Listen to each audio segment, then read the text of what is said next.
আমাদের কাছে কিছু সংবাদ আছে। এই এলাকায় আমাদের কিছু পোস্টার খুব যত্ন সহকারে ছেড়ে ফেলানো হয়। তো যারা এই পোস্টারগুলো ছেড়েন তাদের কাছে আমরা অনুরোধ করব, আপনারা আমাদের বাড়ির গেটে পোস্টার লাগাবেন।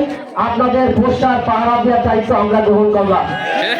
আপনাদের পোস্টার যদি কেউ ছেড়ে দায়িত্ব আমরা নিলাম, কিন্তু আপনারা আমাদের পোস্টারগুলো দয়া করে ছিলেন না। আপনাদের সাথে আমাদের মেয়ে দেখা দেখি হয়েছে, ঘর সংসার হয়েছে, অনেক কিছু হয়েছে, সরকার গঠন করেছি। এখন নয় কোনো কারণে আমাদের সংসার ভেঙে গেছে, কিন্তু এর মানেই না যে আমাদের বন্ধুত্ব শেষ হয়ে গেছে। আমরা আমাদের বন্ধুত্ব ধরে রাখতে চাই। আপনারা আমাদের সাথে দূরত্ব তৈরি করবেন না, স্থানীয় ভাইদের সাথে খারাপ ব্যবহার করবেন না, আপনারা আমাদেরকে দুর্বল মনে করেন না। আপনাদের কত শক্তি আছে এটা কিন্তু আমরা জানি। 1-2 বছর না 17 বছরে আপনারা কি শক্তি প্রয়োগ করেছেন এটাও আমরা জানি। যা করবেন ভেবে চিন্তে হিসাব করে করবেন, যাকে দুর্বল ভাবার কোনো সুযোগ নেই। এই কথা বলে আমি আমার কথা শেষ করছি।